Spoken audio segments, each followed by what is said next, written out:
السلام عليكم ورحمة الله وبركاته. يا مساء الفل عليكم يا شباب.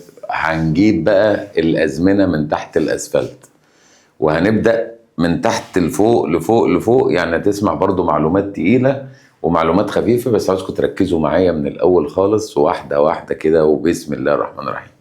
أبو الأزمنة مين؟ أبو الأزمنة هو المضارع البسيط، البريزنت سيمبل.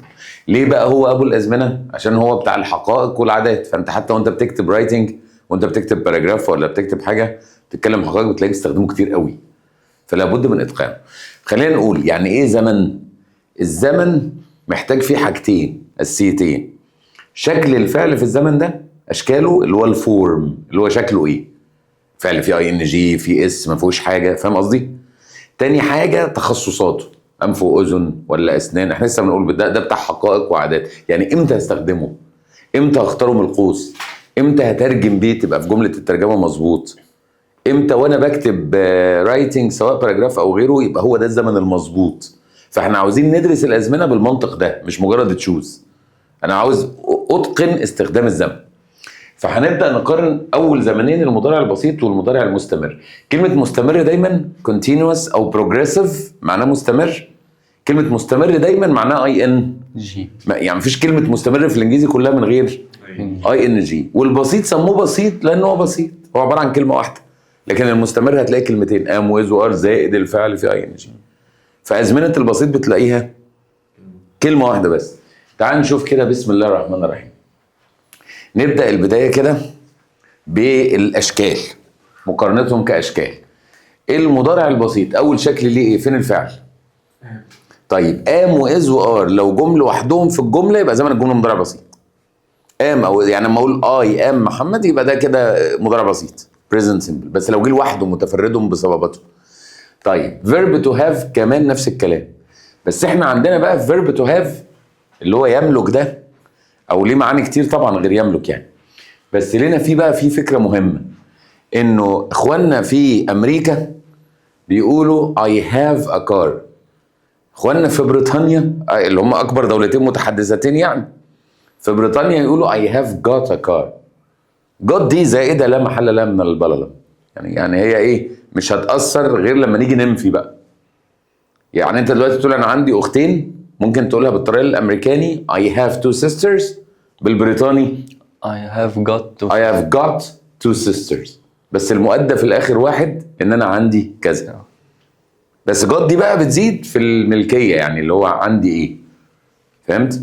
طيب يبقى ده مضارع بسيط، خلي بالك ماشي. بس في اتنين ستايل. ها طيب فين الفعل؟ سيف. لو الفعل في المصدر بدون اي اضافات خالص يبقى ده مضارع بسيط برضه. بس امتى بقى بيبقى الفعل في المصدر بدون اي اضافات؟ مع ابعد هي وشي وات، مع بقيه الضمائر الثانيه، هم 7 ضمائر. فاي وي ويو وي ذي، اي وي ويو ذي، ياخد الفعل من غير اس، من غير اس، ما احنا يبقى اس من غير اس. طيب وهي وشي وات والمفرد باخد الفعل اس اهو، بص كده. ماي نيبر مفرد يبقى ايه؟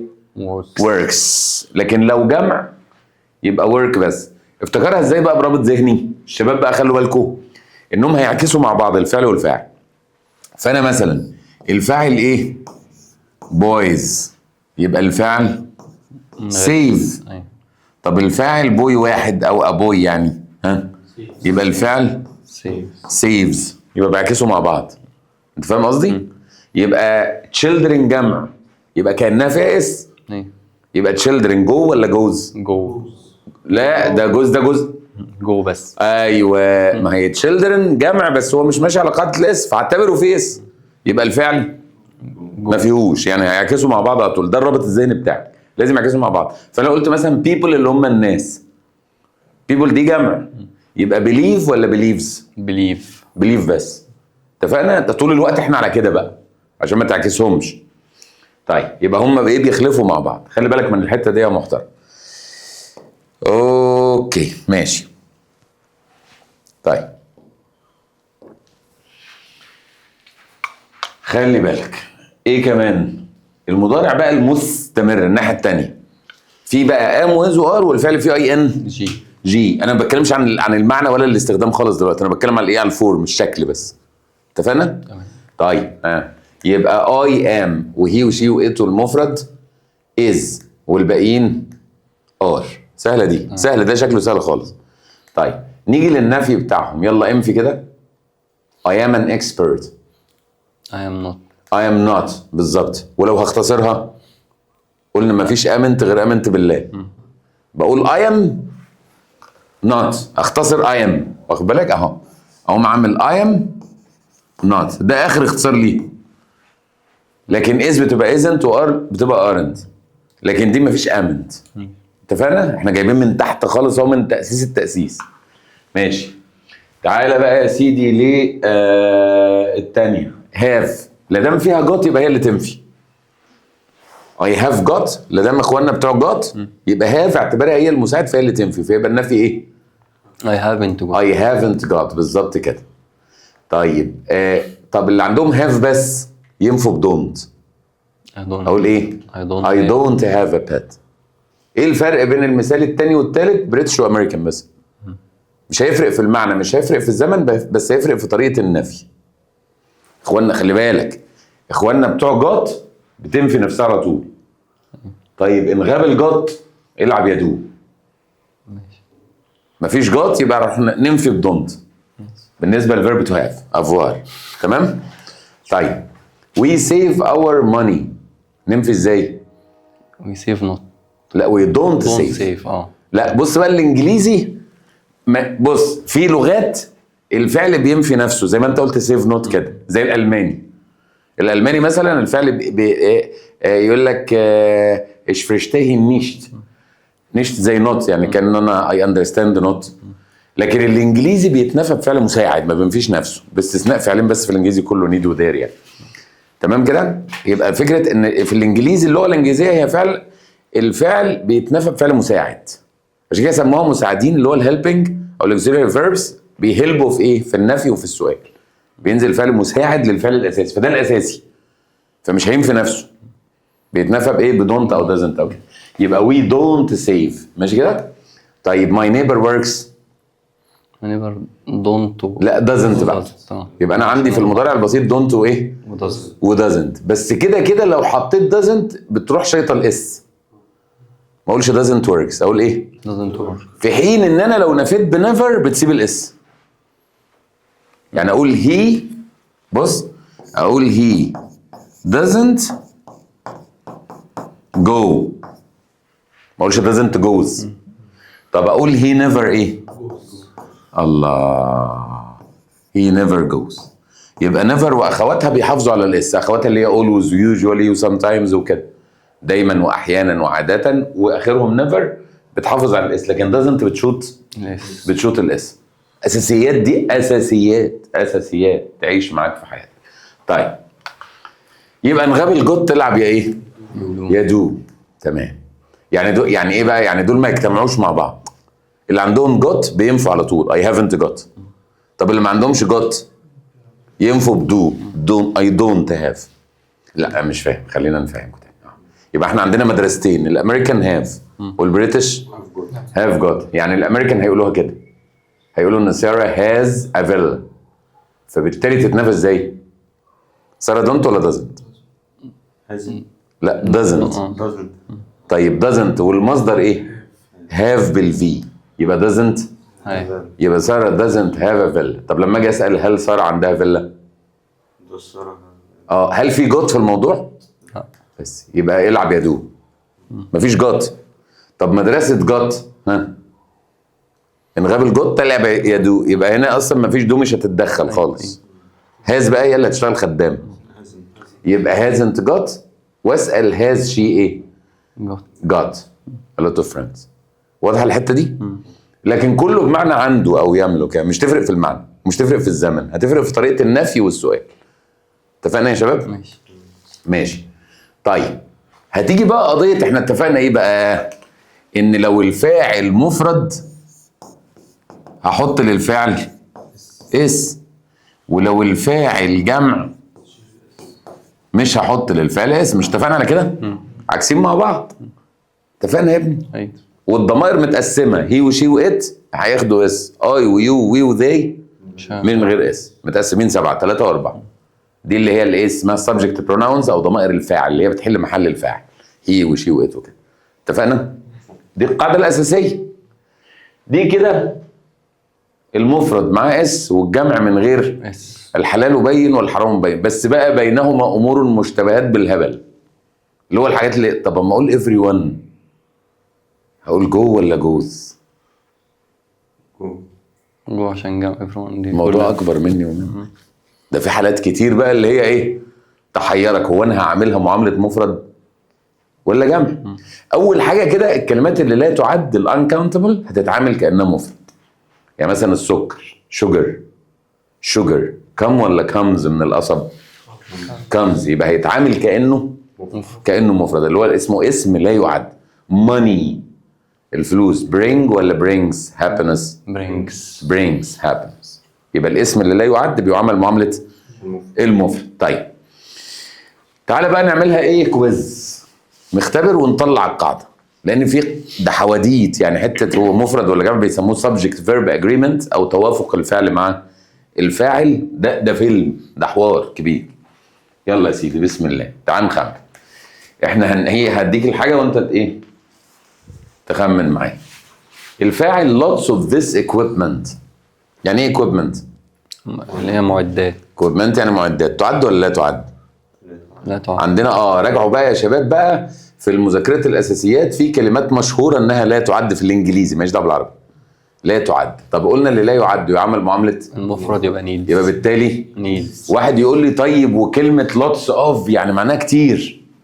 يقول لك في كلمات معينه كده كانها بابا في وجود ماما، يعني وجوده رمزي. انت فهمت الفكره؟ كانها بابا في وجود ايه؟ ماما. فلوتس اوف ضيف شرف ولا كانها موجوده. بمعنى ايه؟ لو قلت لوتس اوف بويز يبقى انا شغال، يبقى الفاعل بويز. فاهمني؟ طب لو قلت لوتس اوف ماني يبقى الفاعل ماني. في بقى كلمات زي كده منها لوت اوف ولوتس اوف، منها سم ومنها اني. يعني برضه لما اقول سم بويز يبقى كان سم مش موجوده. لما اقول سم ماني كان سم مش موجوده، يبقى هو الفاعل بويز وكلمه ماني. فهنا الفاعل ايكويبمنت. اتفقنا كده؟ طيب مين الفاعل؟ people. طيب people جمع يعني هعتبر ان فيها اسم، يبقى بالتالي الفعل ما فيهوش اسم. يعني ايه بقى كلمه couple؟ اتنين. الناس بقى تنتبه معايا، الشطار واللي مش شطار والكل، وكلكم شطار ان شاء الله، كلكم شطار. طيب بص بقى يا سيدنا، كلمة couple ليها معنيين. لو جت مع of a couple of اعتبرها يعني اتنين او a few القليل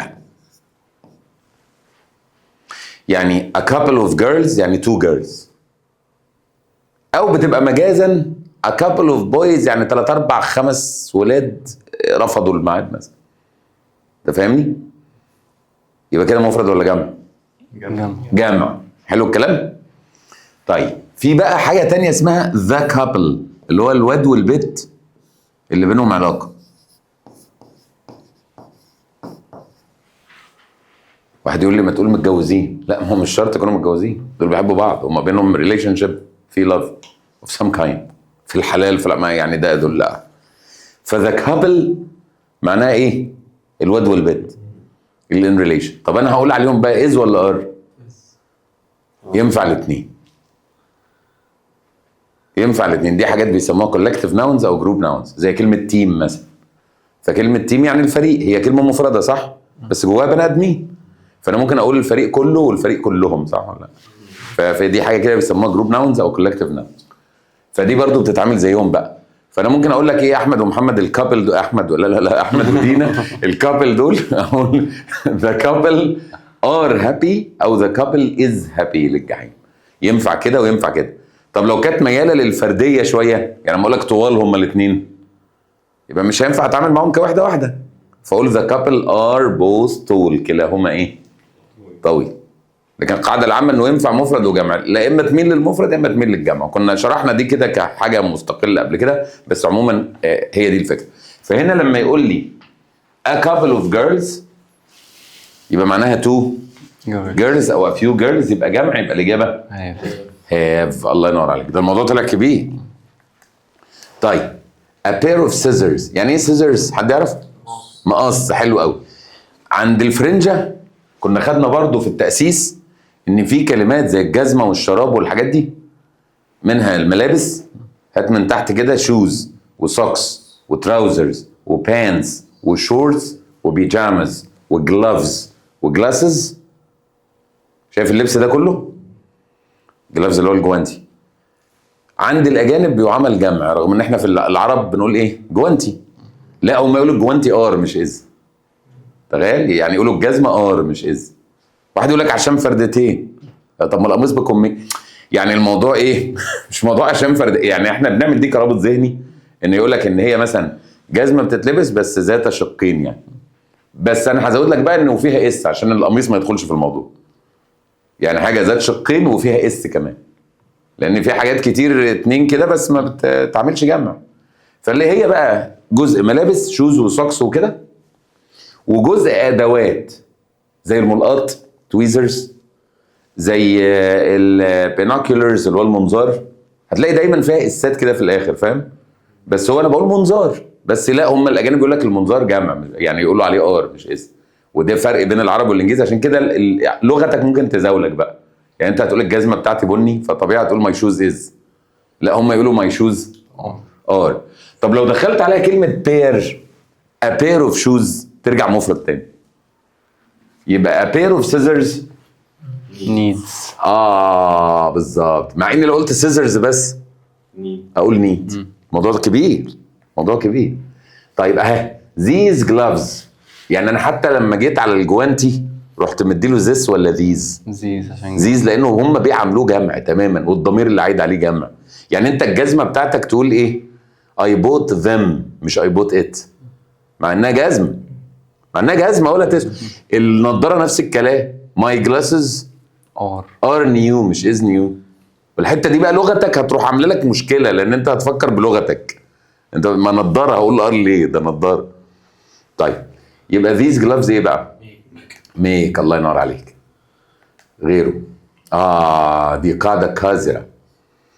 طب اهبدوا كده. ها؟ انت ايه طب جبتها ازاي دي؟ ماشي. طب دي هتفرق في حاجه؟ زي قابل لا الكلام ده غير قابل للنقاش. كل قاعده لوحدها. بص ما تعممش. ها؟ هاز. طب حد يعرف يستشف حاجه؟ على فكره اللي هنقوله ده قاعده خاصه بنمبر، يعني ما تطبقهاش على حاجه تانية. هتفرق a number of من the number of. قول لي ليه؟ انا اقول لك ليه. لانه a number of، بص انا هديك برضو رابط ذهني. لما بقول a number of boys بيعتبر ان كلمه a number of زي a lot of، يعني ايه؟ ضيف شرف. a number of زي a lot of يعني ضيف شرف، يعني بابا في وجود مام. يبقى الفعل هو مين؟ يبقى الاجابه ايه؟ ار. حلو. في حين ان لما اقول ذا نمبر بتبقى كلمه ذا نمبر هي الفاعل. ذا نمبر اوف بويز بتعتبر كلمه ذا نمبر هي الفاعل، فتبقى ايه؟ از. شكرا. يبقى بص بقى، ثبت واحده والثانيه العكس في قاعده a number of boys are. يبقى العكس the number of boys is. ما تقعدش تكررهم مع بعض بقى، يعني دي قاعده خاصه بنمبر، يعني دي مش هتطبقها على كل حاجه، دي قاعده خاصه مش عامه. اللي هو يقول لك ايه الفرق بين a number of boys و the number of boys؟ قول له الفرق الفعل هيبقى شكله ايه. A number of accidents have happened recently. The number of accidents is increasing. The number is increasing. هتحس ان هي برضو ايه يعني حسيتها، ما حسيتهاش يا تحفظها يا تبرشمها، المهم تتشقلب في القوس وتختار صح. تمام؟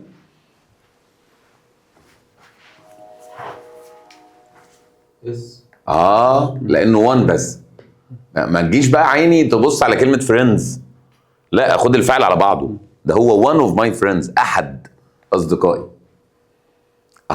نص. نص الموظفين ده جمع. هو اي جدع، لان ده نص عدد، نص عددهم. كاني بقول مثلا 40 واحد، يبقى الاجابه دونت. ما هو دونت بتاعت الجمع، دازنت بتاعت المفرد.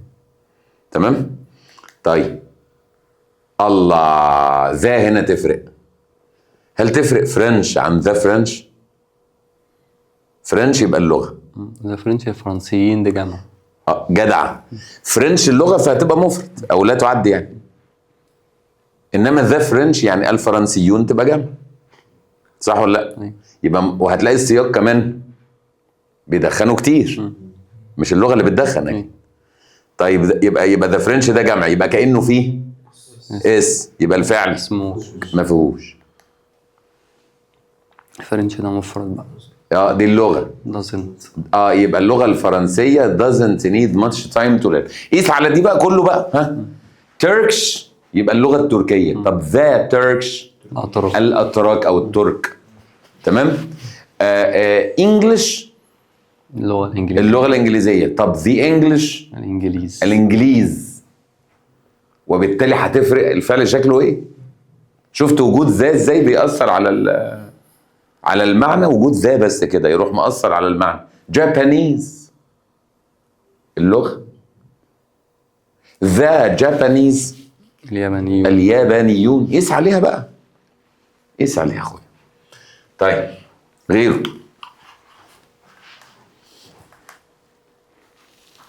يعني ايه ذا بور؟ الفقراء. انت قلت الفقراء اهو، يبقى فيل. جدع، يبقى كأنها فيها اس، كأنها جمع. دي بقى ذا مع صفة بتديني طبقة من الناس. the rich الأغنياء تساوي rich people. the blind العمياء. الأكفاء ولا الأكفاء؟ الأكفاء جمع كفيف، لكن الأكفاء جمع كفء. يبقى ذا دف اللي هم الايه؟ الصم. ذا الضم البكم. ذا جوبلس العاطلون. بتبقى ذا زائد صفة بتديني جمع من الناس، فبالتالي بتعمل جمع، يبقى الفعل ما فيهوش اس. طيب ذا تشيتا. تشيتا ده حيوان الفهد الصياد. لا ده مفرد بقى، مع انه برضو بيتكلم على ايه؟ الحيوان عموما. بس تفرق يعني اللي فوقها، تفرق عن اللي فوقها ان دي صفة، انما دي مش صفة. صح ولا لا؟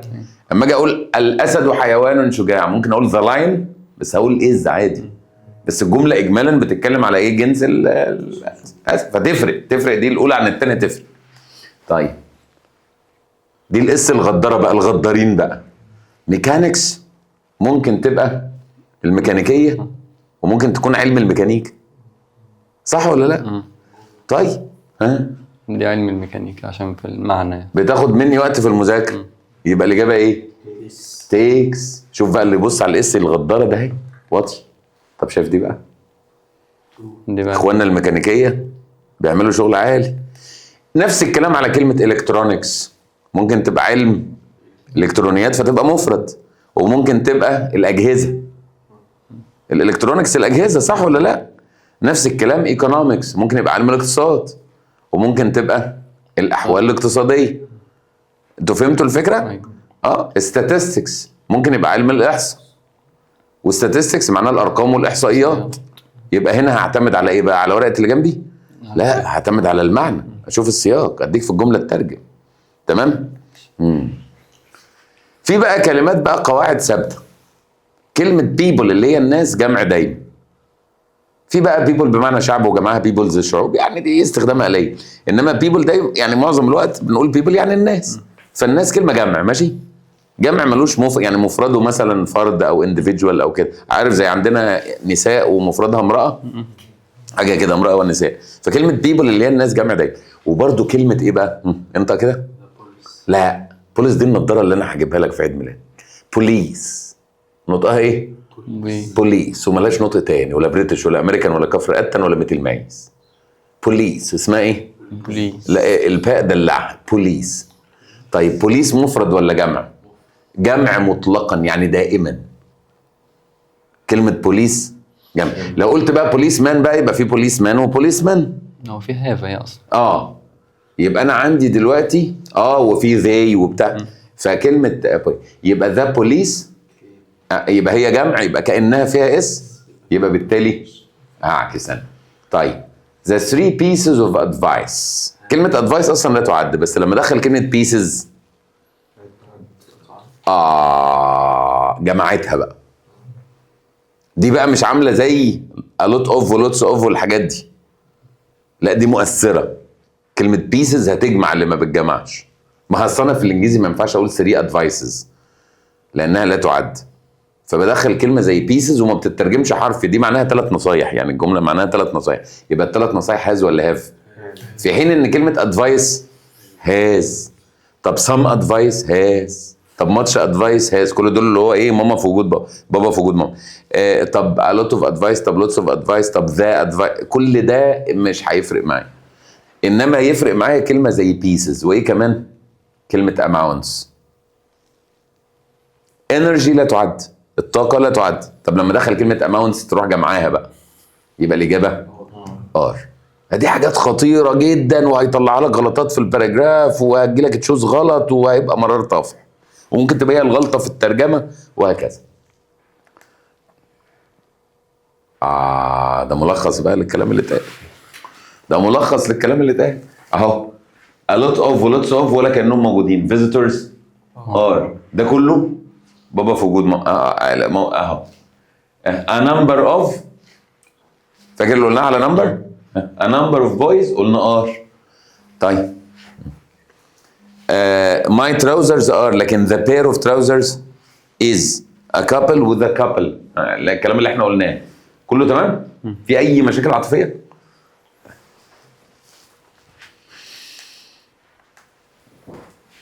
بص بقى نيجي بقى ايه، احنا خلصنا الشكل كده تمام، الاشكال تمام. الفرق في المعنى بقى بين الزمانين، ده زمن مين فيهم؟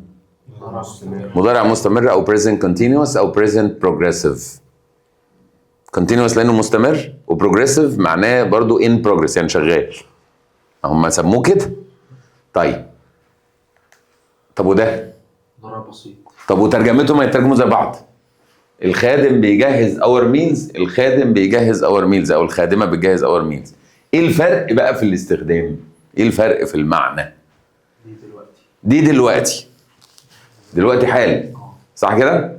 تمام. واللي تحت عاده. اللي هو مين اللي بيعمل لكم الميلز كحقيقه او كعاده متكرره. فدي هي كان بقول لك where is the servant، اقول she prepares ولا she is preparing؟ she is preparing كانه now. عشان كده كلمه now يعلموا العيال الصغيره يقول له كلمه now الان، يبقى ده تدل على المضارع المستمر، يعني تاخد معاه مضارع مستمر. لكن لما اقول كل اسبوع، كل شهر، كل سنه، عاده غالبا، يبقى ده المضارع البسيط. فهمت الفكره؟ كل مره بنيجي نعمل هي اللي بتعمل حاجه متكرره او عاده متكرره. ده الفرق الاساسي والجوهري بين الزمانين دول، بس هنعلي بقى كمان شويه. طيب we are preparing for Tom's wedding. تفهم منها ايه؟ دلوقتي حالا، صح كده؟ غلط. قول لي ليه؟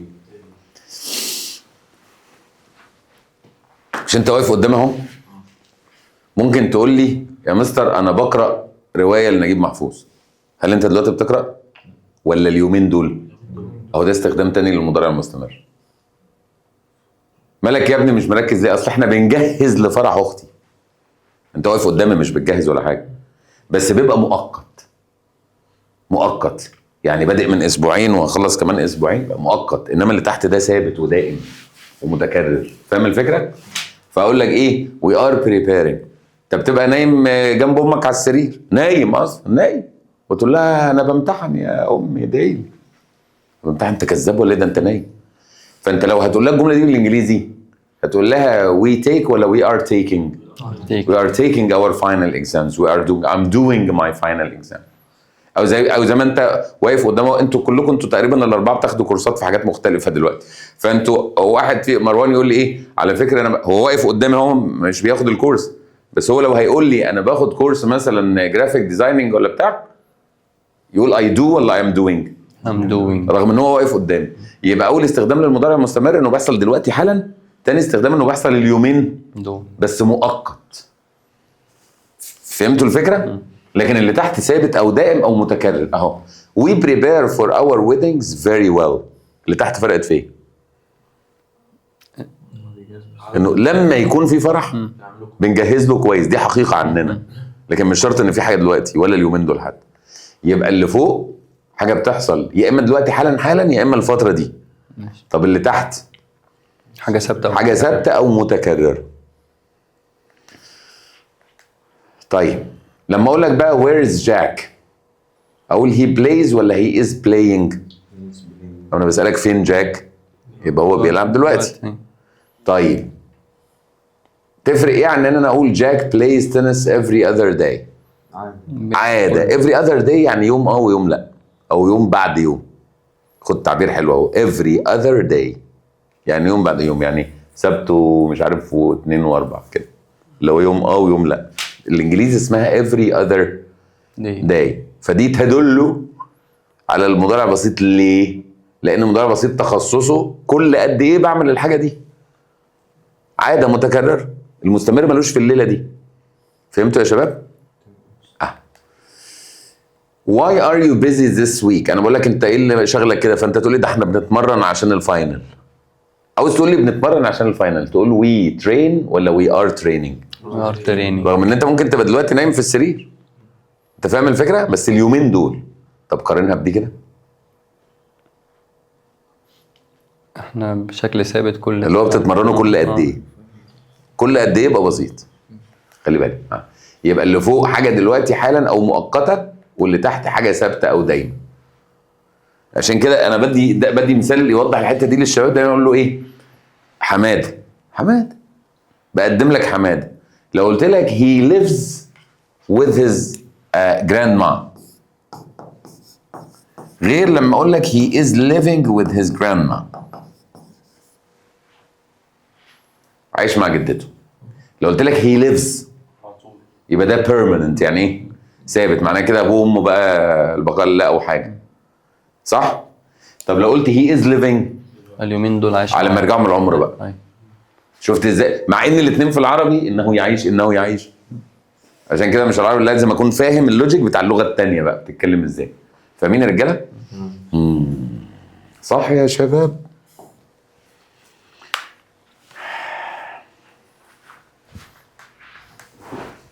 We are moving to Luxor next month يعني ايه؟ الشهر الجاي. ده يبقى فيه استخدام ثالث للمضارع المستمر انه يعبر عن المستقبل. لما نكون حاجه مرتبين لها في المستقبل اقول لك ايه؟ بص كده، اقول لك I'm traveling to Cairo tomorrow. I am traveling ده الشكل مضارع مستمر، بس المعنى مستقبل مخطط ومرتب ليه. يعني انا خلاص حاجز التذاكر وكله تمام، زي ما احنا بنقول في العربي ايه؟ انا مسافر بكره.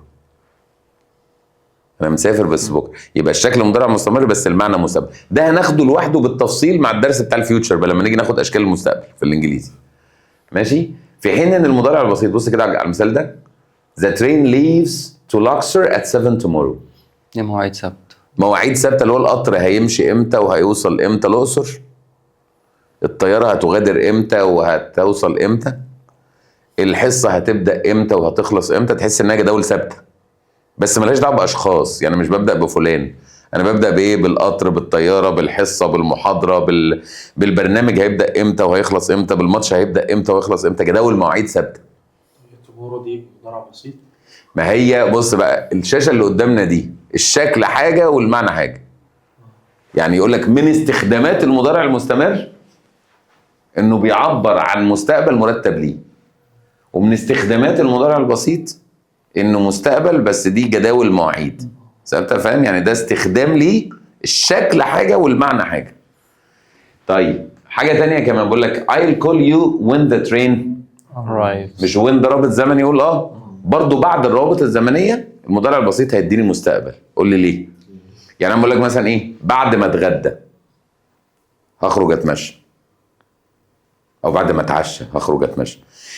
اما اقول بقى بعد ما اتعشى، هل انا اتعشيت ولا لسه؟ مع ذلك بقول after I eat my dinner. مضارع بسيط اهو بس السهم لقدام، يعني هو مش بتاع حقائق وعادات هنا. فاهم قصدي؟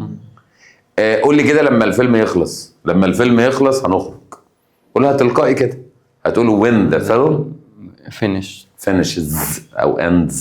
مش احنا قلنا المفرد بحط الفعل اسم؟ طيب هو الفيلم لسه خلص؟ انا بقول لما يخلص، عشان كده اقول لك بعد الرابط الزمنيه اللي هي when وافتر وبيفور وكده، المضارع البسيط بيديني مستقبل احيانا، بيديني مستقبل احيانا. ده استخداماتهم في المستقبل. ماشي. I'm getting better at English معناه ايه؟ انا بتحسن، يبقى ايه في الطالع، او ما انا ممكن اقول I'm getting worse. يعني احد استخدامات المضارع المستمر ان حاجه في الطالع او في النازل. اقول لك the prices are rising، يبقى الاسعار في الطالع، او are falling يبقى في النازل. انت فاهم الفكره؟ ده احد الاستخدامات، حاجه بتتدرج تدريجي لفوق او لتحت. unemployment rates معدلات البطاله are falling. على فكره الحته دي بقى ادفانسد، احنا قلنا الحصه هتلاقي فيها معلومات بيسك خالص ونعلى بيها المعلومات دي ادفانسد، دي عاليه.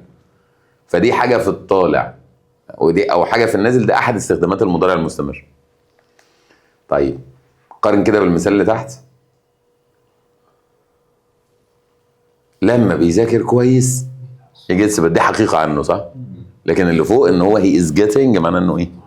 ايه الاخبار الصحه عامله ايه؟ والله الحراره كانت 39 بادئه ها، فاقول لك I'm getting better، يعني انا كل شويه ايه؟ بتحسن.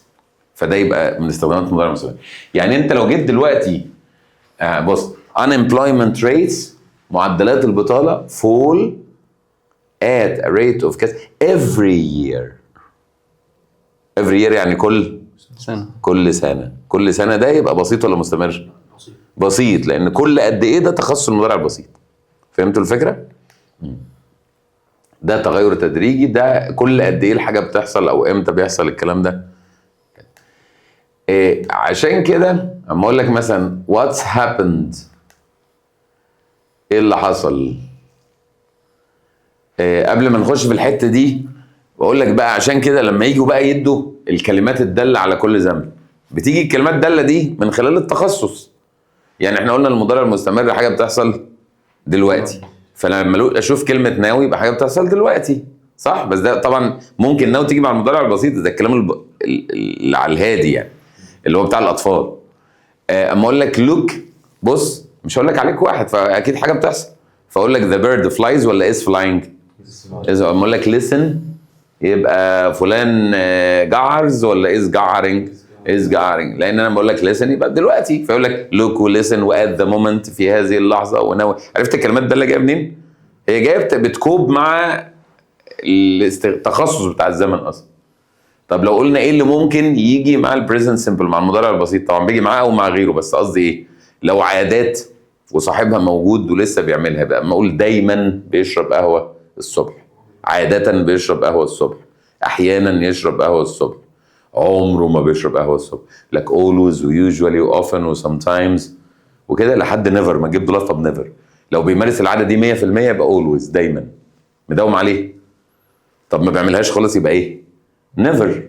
طب نادرا rarely وهاردلي وسكيرسلي وبيرلي. عشان كده كل الظروف دي اسمها adverbs of frequency او ظروف التكرار، بتبين مدى تكرار الحدث او العاده بعملها كل قد ايه. عشان كده بتيجي مع المضارع البسيط. هل ممكن تيجي مع المستمر؟ دي بقى حاجات ادفانس هناخدها واحده واحده بقى. ممكن تيجي معاهم مع غيره عادي، بس هي لو جمله فيها always وجمله بتعبر عن عاده لحد لسه موجود ولسه بيمارس العاده دي، يبقى المناسب هو المضارع البسيط. فاهم الفكره؟ every day و every year و every month و every week، وكل اسبوع كل يوم ويوم، انت واخد بالك؟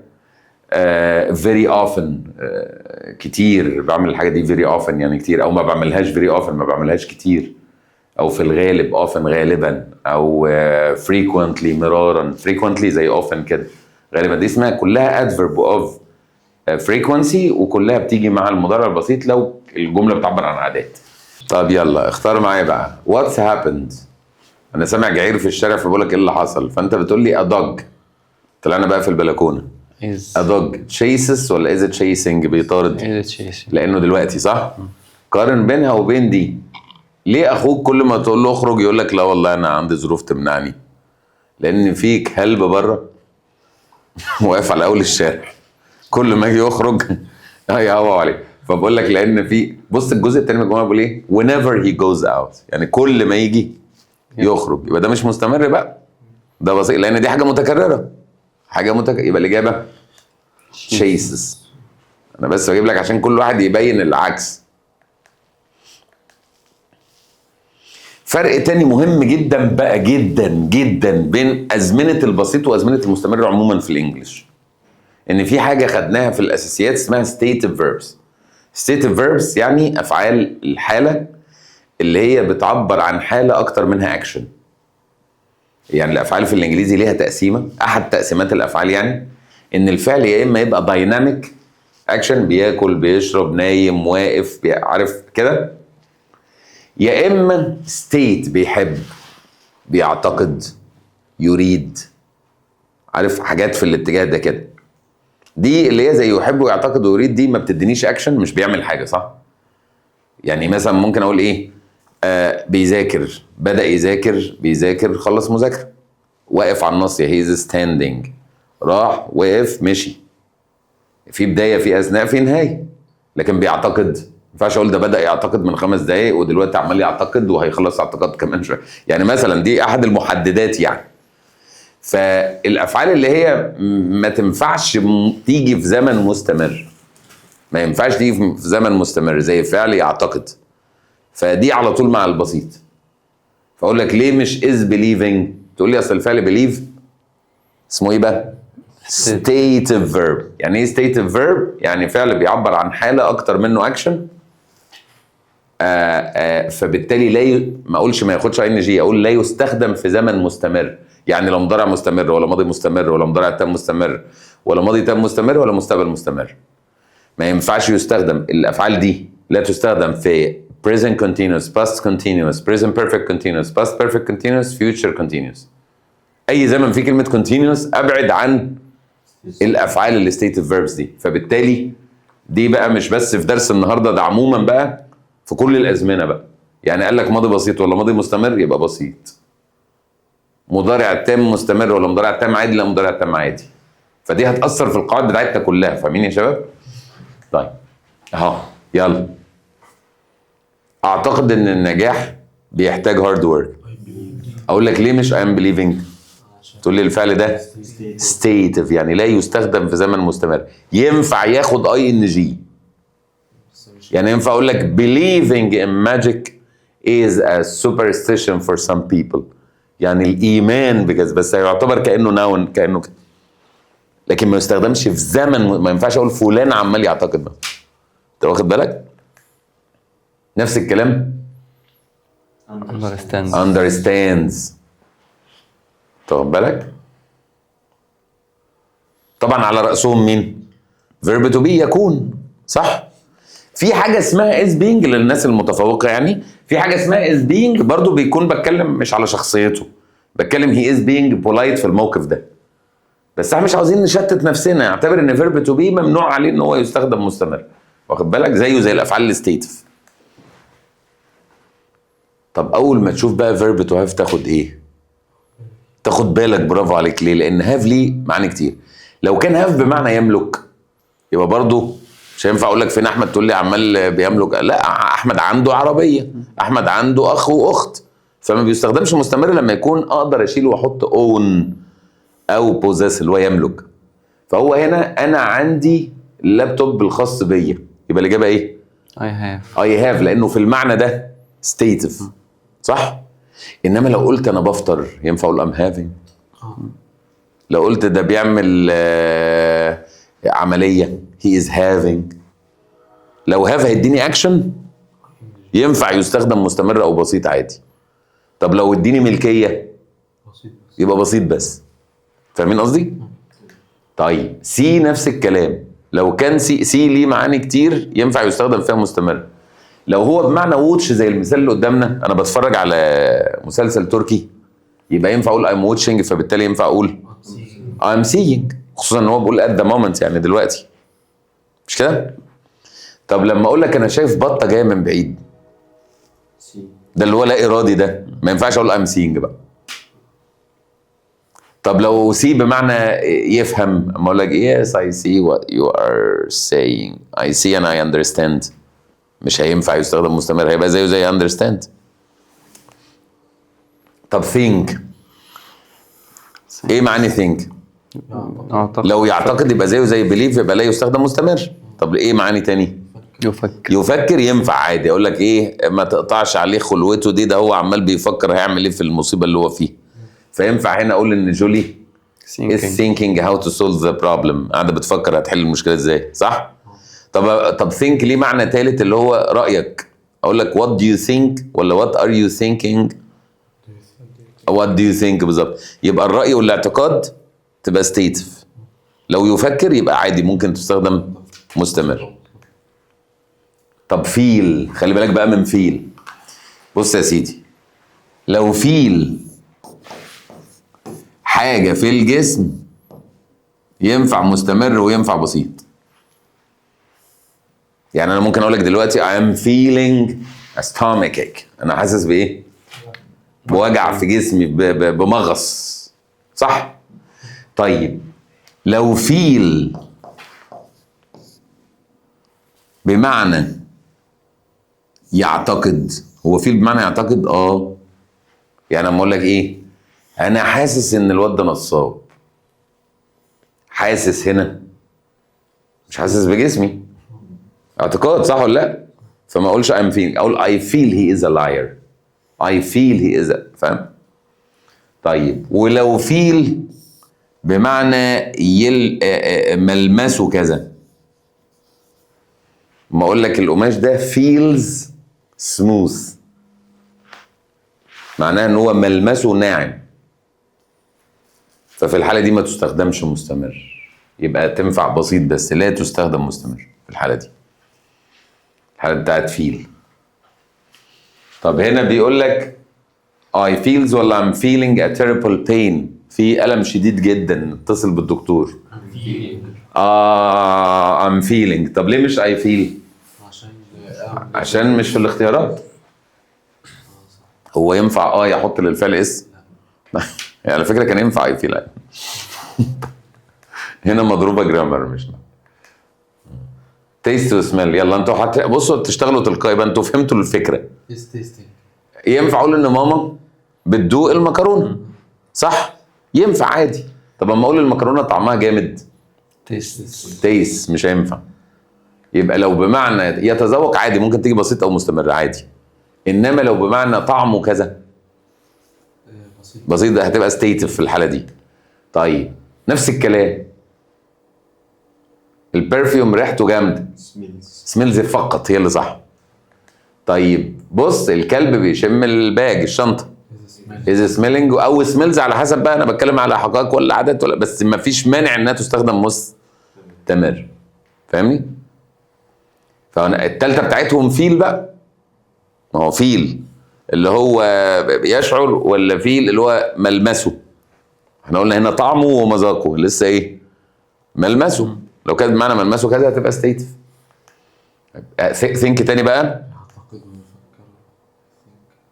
بفكر اعمل دراسات عليا، عادي ان انا اقول I'm thinking، عادي ان انا اقول كده. ايه رأيك في موسيقى الراب؟ What do you think؟ اعتقد ان مشاريع زي دي مش كويسة في الوقت الحالي. I think يعني I believe.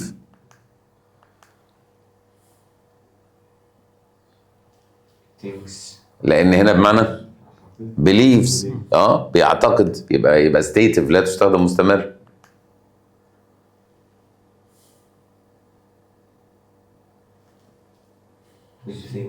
ده مستغرقة في التفكير لدرجة انها حتى ما لاحظتش ان انا دخلت، يبقى هنا بمعنى يفكر، ممكن تيجي مستمر عادي. الكلام ده اساسيات تأسيس. نفس ده بقى في اي زمن بسيط او مستمر. يعني انا ممكن دلوقتي اغير الجمله، اخلي دي thought ودي was thinking، ماضي بسيط ولا ماضي مستمر، نفس الفكره، هاخد thought مش هاخد was thinking. هقول will think ولا will be thinking؟ ما هو كل في زمن بسيط في قصاده مستمر، فانت دايما تاخد السيمبل بقى في الحاله دي. يعني دي قاعده عامه في كل الازمنه مش في الزمانين دول بس، فاهمني؟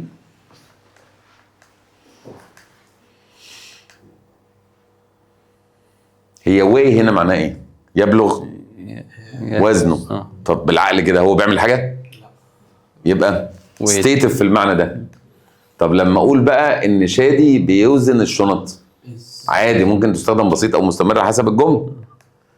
طيب شايف قطر جاي من بعيد، I see او I can see. I see او I can see، ما اقولش I'm see. طيب بتفرج هزورها بكره، لان سي هنا بمعنى يزور او يقابل. I'm seeing my boss tomorrow، يعني انا هقابله بكره. تعالي يا ساره انا بتفرج على فيلم بريف هارت. I'm seeing هنا انا I'm watching.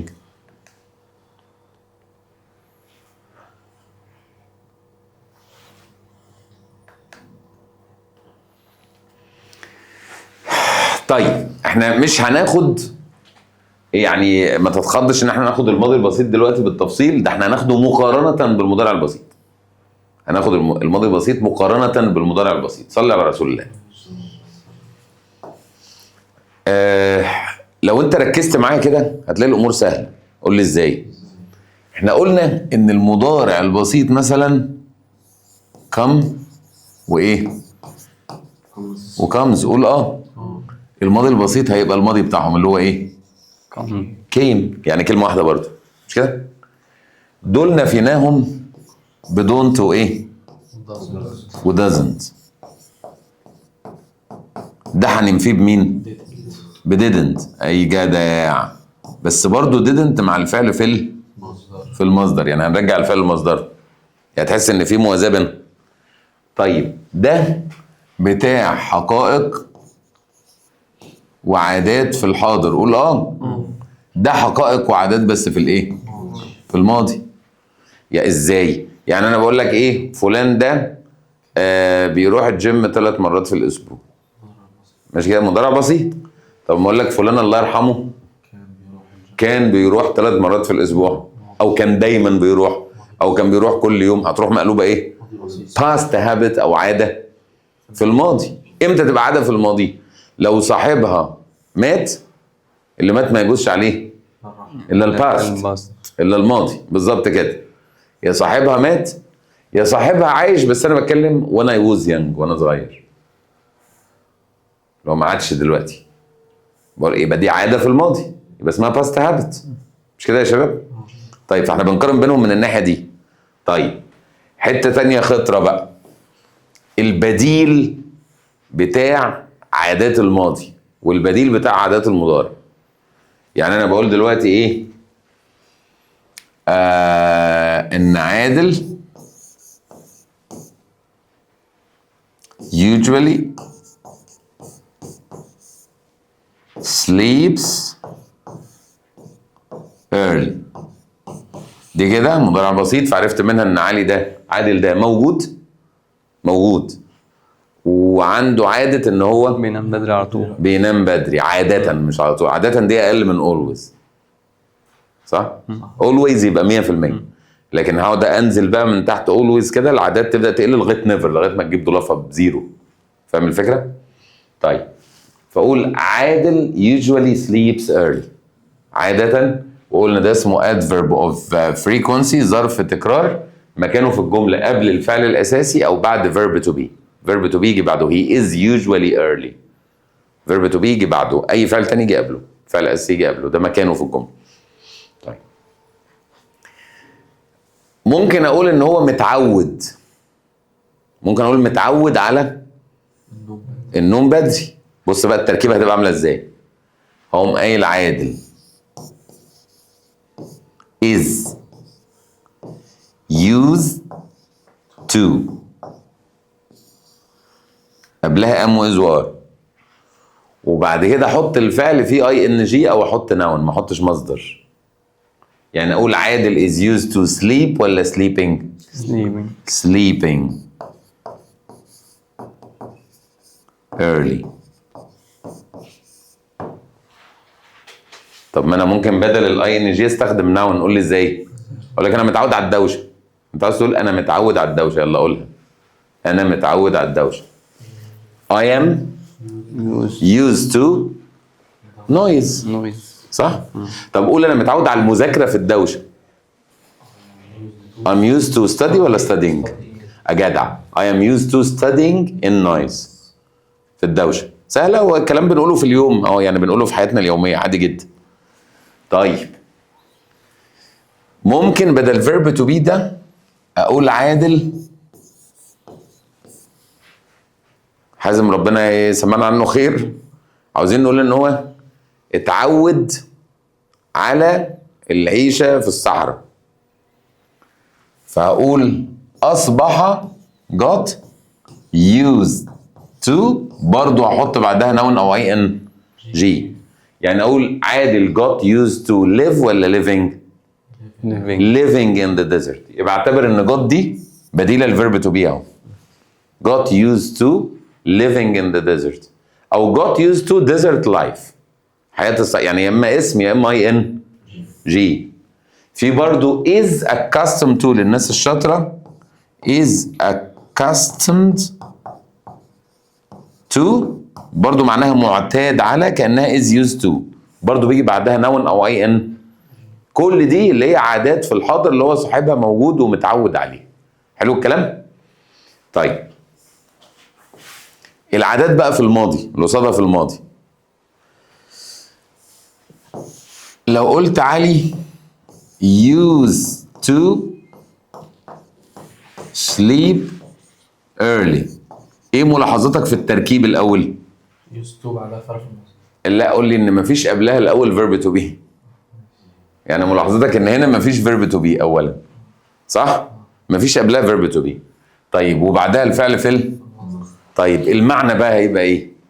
يعني ايه علي used to sleep early؟ كان متعود يبقى كان بينام بدري. وافهم منها ضمنيا انه دلوقتي ما عادش، او ممكن ما عادش علي نفسه اصلا.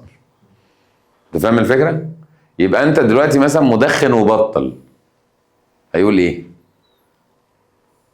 نفس الاستراكشر اهي.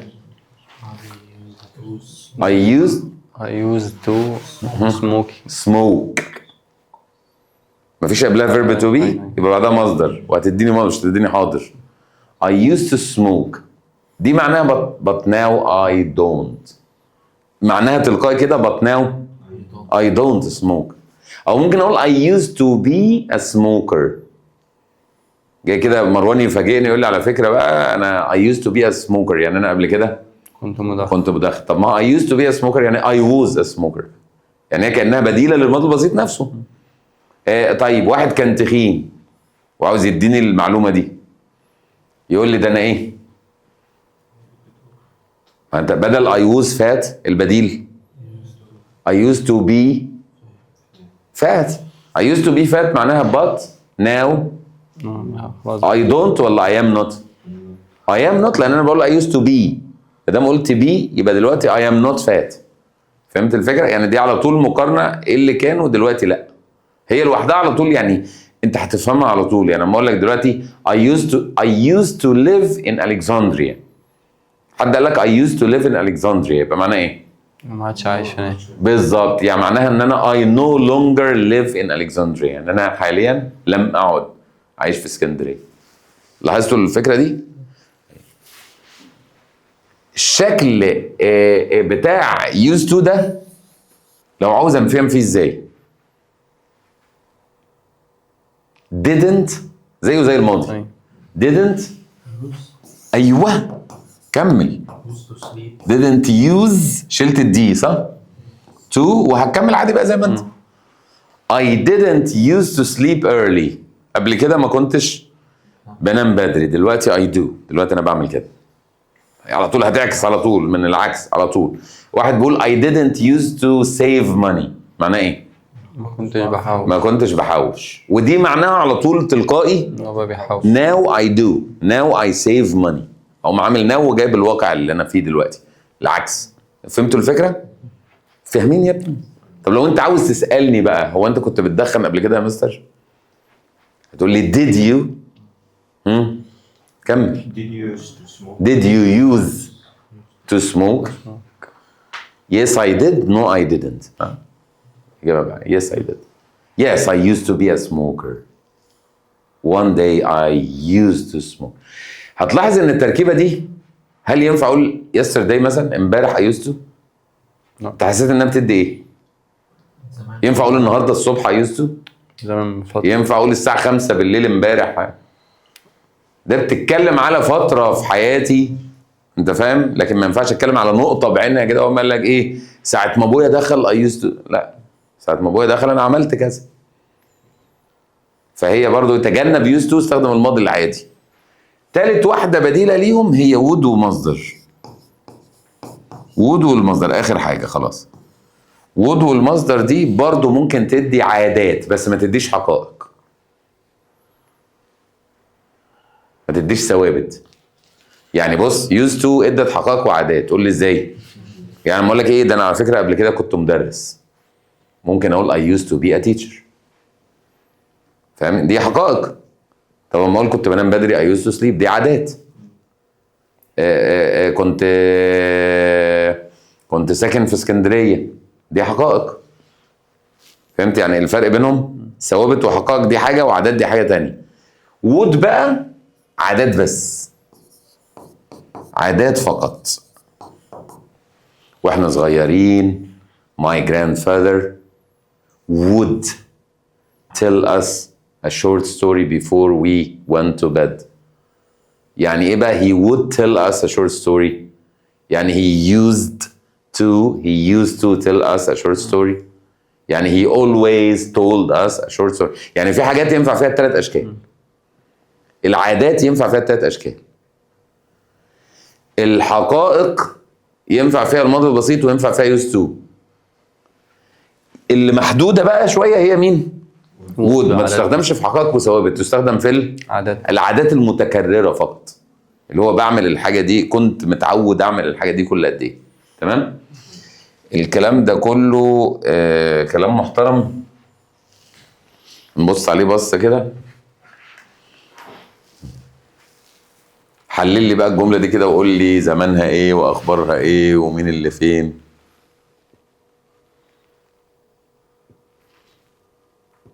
أنا عاده بنتسحر أنا في مطعم في رمضان، متعودين نعمل كده.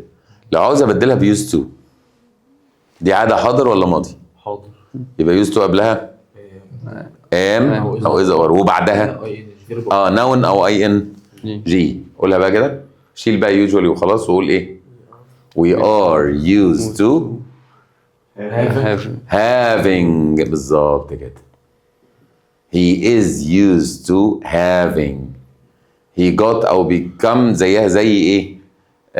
verb to be، يبقى used to having living in the desert. طبعا اللي تحت مثال غير اللي فوق يعني، بس اللي فوق لو قلناها هقول ايه؟ we are used to having زي ما انت قلت. when I was your age، وانا في سنك we usually had سحور in a restaurant. غير الزمن خلاه ماضي. لو هبدلها ب used to ما فيش أزار. يعني اقول we used to have اللي هو المصدر. we used to have سحور in a restaurant. الكلام ده وانا في سنك، لما كنت في سنك. طيب ينفع هنا would؟ لا ده عادة متكررة يبقى ينفع would. بص بقى كده، when I was your age I was used to cooking. ايه التركيبة دي؟ تركيبة جديدة ما كناش قلناها دلوقتي. used to قبلها verb to be بس شكله ايه؟ في الماضي. يبقى برضو بعدها noun او ing، وبتتكلم بس ان انا في التوقيت ده. يعني انا ايه، دخلوني الجيش وانا عندي مش عارف كام سنة، بس لحسن الحظ ان انا ساعتها I was كنت used to متعود على الwaking up early، على الصحيان بدري، فما كانتش ازمه بالنسبه لي ان انا في التوقيت ده I was used to الحاجه دي. طيب كتركيب بقى عموما لو جينا نقول بقى used to لو ما فيش قبلها حاجه، ايوه هيجي بعدها يبقى اتكلم كتركيب. لو used to ما فيش قبلها حاجه بعدها مصدر. لو قبلها اي حاجه بعدها ing او noun. قبلها اي حاجه زي ايه؟ am is are was were get become بتاع الحاجات دي كلها. ده كتركيب. كمعنى بقى اكيد لو قبلها ام او از او ار هتديني عاده في الحاضر، لو قبلها ووز او وير ماضي. هتديني عاده في الماضي، لو ما فيش قبلها حاجه برضو هتديني عاده في الماضي، بس فرق صغير بينها وبين ووز يعني. يبقى دي present repeated habits، عادات متكرره في الحاضر، ودي عادات متكرره في الماضي. جاك is interested in music، دي بقى ايه؟ هل دي عاده ولا حقيقه ثابته؟ ينفع جاك is interested in music. طيب in his 20s يعني ايه؟ في سن 20. في العشرينيات من عمره، يبقى ده ماضي، يبقى خلاص هو عدى العشرينيات. جاك was interested in music. طيب جاك was interested in music، هل ممكن ابدلها ب used to؟ used to ما تقولش لا، عادي يعني ممكن اقول جاك لا مش محتاج was بقى. used to play music. انترست. هو فين الفعل بتاع الجمله؟ لا الفعل was، فعل الجمله هو ايه؟ كان was صح، مصدره ايه؟ be، يبقى used to be، يبقى used to be interested، فاهمني؟ يبقى جاك used to be interested in music. طب هل ينفع استخدم would؟ هل دي عاده متكرره؟ لا. الفترة دي بس. لا انا قصدي ايه؟ would كعادات في الماضي لازم عادات بس، ما بتجيش مع الثوابت او الحقائق، فهي ايه؟ محدوده شويه.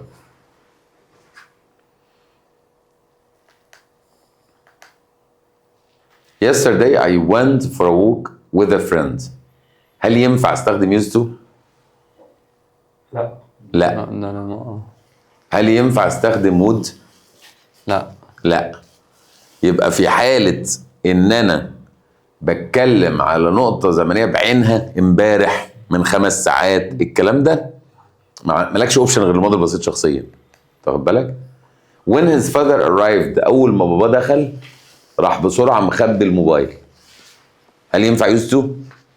لا، ده موقف برضه. موقف بالظبط يعني. يبقى ايه؟ يبقى اللي انا عاوز اقوله هنا ان something that happened in a specific point in the past، حصلت يعني موقف بعينه او نقطة بعينها، زي من 5 ساعات، زي امبارح، زي الاثنين اللي فات، كل ده تجنب استخدام used to would، استخدم الماضي البسيط نفسه. فهمتوا الفكرة دي؟ الباست سيمبل بس هو الاختيار الاوحد هنا، لا ينفع used to ولا ينفع would. بص كده 3 hours ago، من 3 ساعات، خلاص ابعد بقى عن used to وابعد عن would. حصل كذا من 3 ساعات، البيت ولع، ما ينفعش هنا used to catch، فاهمني؟ ما ينفعش. خلصنا يا شباب، شوية حل بسيط كده، 3 مليون جملة ونكون خلصنا، عشان ايه الموضوع يبقى مع الحل بتاعه يعني.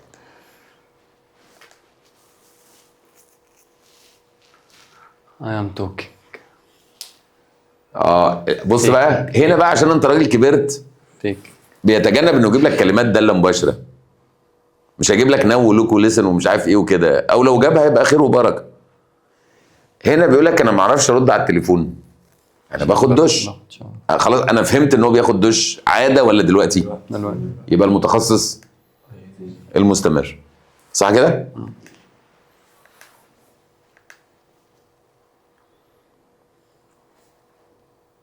We had. تمام؟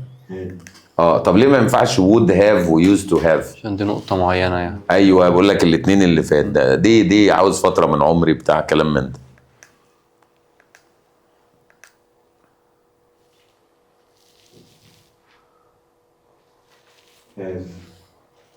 اللي هي رقم كام؟ بيبطة ولا دي دعاء؟ بيبطة. طب ليه مش دي دعاء؟ قلنا كان هاف جوت دي عشان غاب الجوت تلعب يدوب. ما احنا قلنا اخواننا بتوع جوت دول بريتش، والامريكان من غير جوت. انت عامل لي بقى ميكس جريل، ده يبقى ايه؟ نمبر 1.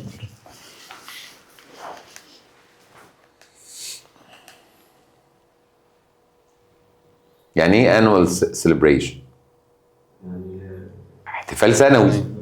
ما هو احتفال سنوي معناه كل سنة ميكس. يبقى طب ايوه، انت تعرف ان الشركه ممكن اتعامل معاها جمع امتى؟ لو قصدي على افراد الشركه، يعني مثلا جمله بتقول الشركه كلهم فوق ال60، هنا بقى مش بتكلم على الشركه، ده بتكلم على افراد الشركه، بس ده استخدام قليل. يعني الاكتر انا بكون بتكلم على الشركه كايه، كشركه يعني، مش كافراد. فاهمني؟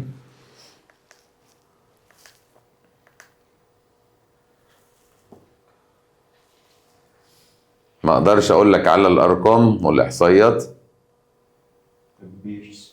كلمه نيوز في الانجليزي لا تعد، وقلنا اللي لا يعد يعامل معامله المفرد. وهنا انتل رابط زمني، يبقى لحد ما الاخبار appears on my page.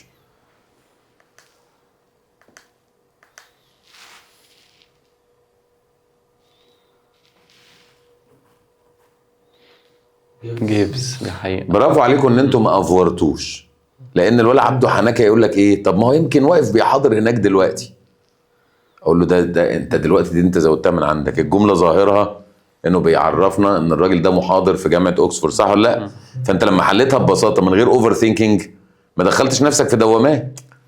قال لك البروفيسور مجدي بيحاضر في جامعه كذا. انتوا بقى برافو عليكم ان انت ما افترضتش ان هو ما يمكن واقف بيحاضر دلوقتي، ما كان قال لك كان هيديك سياق.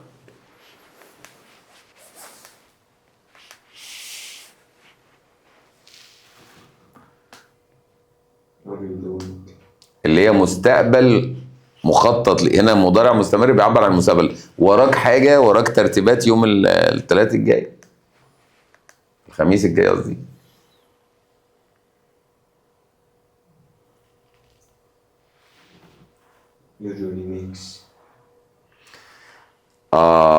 برافو. احنا قلنا الظروف دي قبل الفعل الاساسي، موقعها قبل الفعل الاساسي، وما بتاثرش، ما بتشوطش الاس. اللي بتشوط الاس ايه؟ داز والحاجات دي.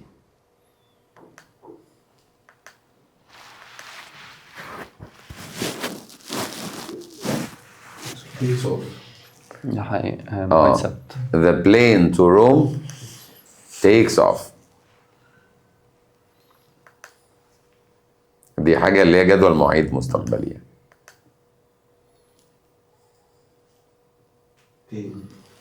ويز بي بتزن. اللي هو يبلغ وزنها يعني، مش حد بيوزن حاجة، صح؟ وطبعا لاجج في الانجليزي لا تعد، فبتعامل معاملة المفرد.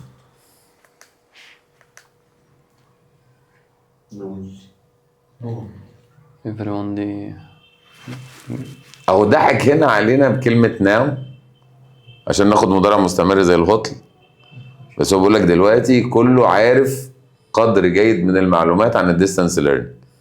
دي حقائق وثوابت. والفعل نو اصلا ستيتيف، يعني من الافعال اللي لا تستخدم مستمر. يتبقى ان everyone تعامل معاملة المفرد، بس الضمير العايد عليها بيبقى زي ما قلنا في الكويستشن تاج وكده.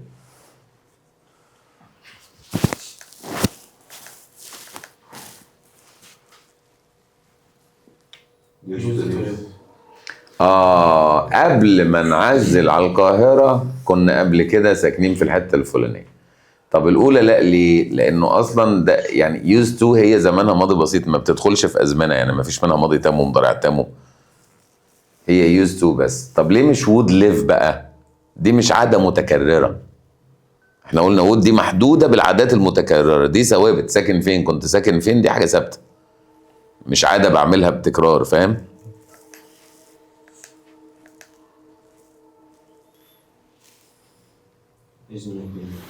ايوه، لان بقول لك افتح الباب يبقى في حد بيخبط دلوقتي. أيوة. انما لو بشتكي لك بقول لك ده في عيل تربيه واطيه بيخبط ويجري كل يوم، كنت اخد نقص بس.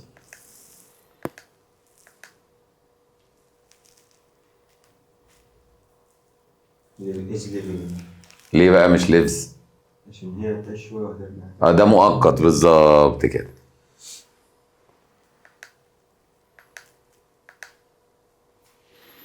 every day كلمة واحدة. انت انطلقت ليه كده؟ ده انت سمعتك حلوه في السؤال يا اسلام. اللي كلمه واحده بتبقى صفه يا اسلام. أيوة. ده انت اللي مصور الفيديو يا اسلام. افتكرت. اللي كلمه واحده بتبقى صفه وبعدها موصوف، لكن الكلمتين هي اللي ظرف.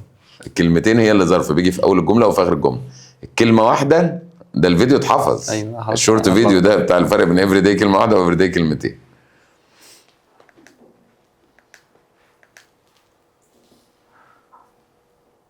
ان غاب الجوت أبعدوا. العب يا دو، يعني كده في جوت يبقى مفيش دو. أيوة.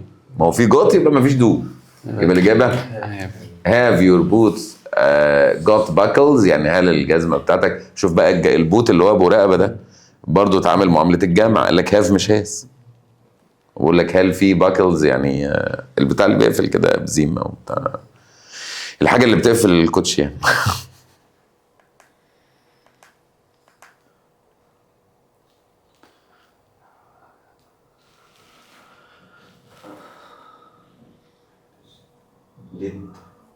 ديد ومعاها دي، هو مولع في نفسي حالا دلوقتي. وبعدين احنا قلنا يوز تو، ولما ما بيجيش وراها. لحظه بس كده عشان ايه، انا اقيم عليك الحد دلوقتي. احنا قلنا ان يوز تو بيجي بعدها ايه؟ كويس ان انت اثرت هذه القضيه. احنا قلنا ان يوز تو بيجي بعدها ايه؟ مصدر. يعني فعل ولا اسم؟ فعل. طيب وده ايه؟ اسم. اسم. يبقى انت ما انتش هتطبق قاعده يوز تو اصلا. يوز تو بيجي بعدها فعل مش اسم، والفعل يكون مصدر. في المصدر. فعل وفي المصدر، ما ينفعش يجي بعدها اسم. فانا بالتالي هنا هو حاطط يوزد بالدي كامله، يبقى انا هستبعد كده داز مستبعده، وإز. واذ مستبعده ليه؟ لا عادي إز تمشي. يرفض مش انا ينفع اقول is used to وينفع اقول was used to؟ أيوة. ده هم دول اللي مرشحين. أيوة. بس هو بقى بادئ بيهم اعملهم سؤال. انت فاهم قصدي؟ أيوة. انما لو سالت بديد هتروح مطيره الدي، ده اولا. ثانيا مش هيجي بعدها نون اصلا، هيجي بعدها فعل في المصدر. أيوة. يبقى انا عندي دلوقتي داز راحت وديد راحت، اتبقيت از ووز. الاثنين ينفعوا، مبدئيا. فهو بيقول لك هل باباك متعود على الدوشه دي؟ لا ماضي. ايوه، ده بالعكس، ده الاصل في الجمل ان هي مضارع لدام ما فيش سياق بيقول ماضي. هل هو قال لك باباك الله يرحمه؟ هل قال لك وهو صغير؟ هل قال لك كده؟ يبقى انت برضو دي حته من الحتت المهمه، لو لقيت في اجابتين ينفعوا، الاصل في الجمل ان هي مضارع، الماضي هو اللي عاوز سياق. هو ما قالكش الله يرحمه ولا قال لك باباك وهو صغير ولا كده، جمله عادي جدا، هل باباك متعود على كذا؟ ده يعني لو جمع لك بين اجابتين زي كده وشكيت.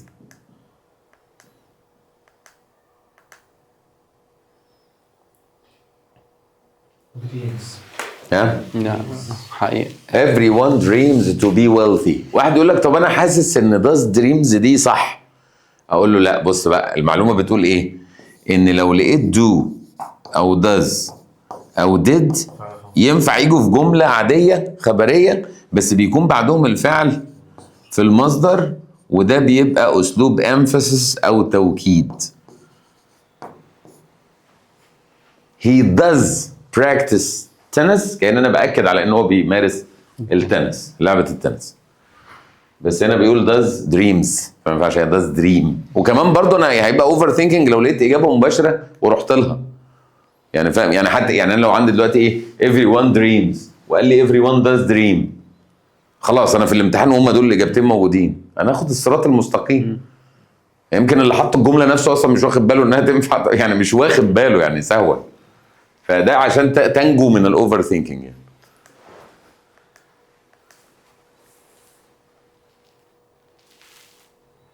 ار. كل الناس ضد أعمال المرأة. از بقى الله يمسك كلمه بيبل هنا مفرد ولا جمع مبدئيا كده؟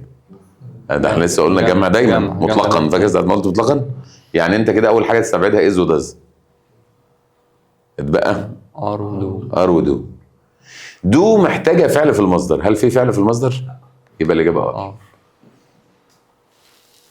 دو وداز وديد كافعال مساعده بيحتاجوا معاهم فعل في المصدر.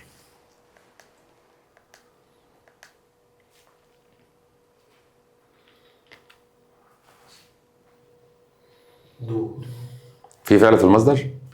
فت. لا. فيت هنا فعل في المصدر. فبقول هل البنطلون ده عم مقاسك. على مقاسك اللي هو يلائمك او يناسبك؟ طب وتراوزرز عند الاجانب؟ جامع. الله ينور عليك. طب ليه مش ار عدوة المصدر، يعني فيرب تو بي عدو المصدر، ما يجيش مع مصدر. مفيش حاجه اسمها ار يو فيزيت. بالظبط، ما هو يا اما تصريف ثالث يا اما لكن ما يجيش مع مصدر. يعني verb to have و verb to be دول اعداء المصدر، ما يجوش معاهم الفعل الاساسي في المصدر غير في ورقتك.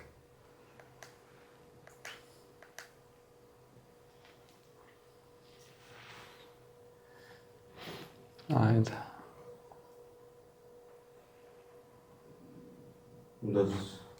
does في اللي يزعلك، فين الفعل اللي في المصدر؟ is. امام انا عاوزك تركز في الحته دي. عشان يبقى does فعل مساعد محتاج فعل في المصدر. late هنا مش فعل، late هنا صفه. he is late يعني يكون متاخر، لا يعني مش يتاخر، مش فعل. ف is your brother late.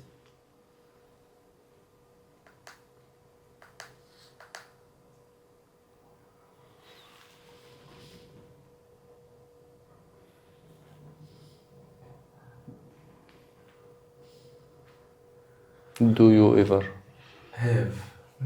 have عدو المصدر لسه قايلها حالا. أيوة. يعني have عمرها ما تيجي مع جو، بس اللي هم حافظين ان ايفر تدل على المضارع التام بياخدوا have على طول. لا ايفر دي كلمه بتيجي مع كل الازمنه تقريبا كده، مع كل الازمنه. بس انا عندي دي سؤال عن عاده، هل ليك في الكلايمنج ولا لا؟ do you ever go climbing ولا مستحيل ما بتعملش كده خالص؟ سعدنا جدا بلقائكم ونرجو ان نكون قد اسعدناكم.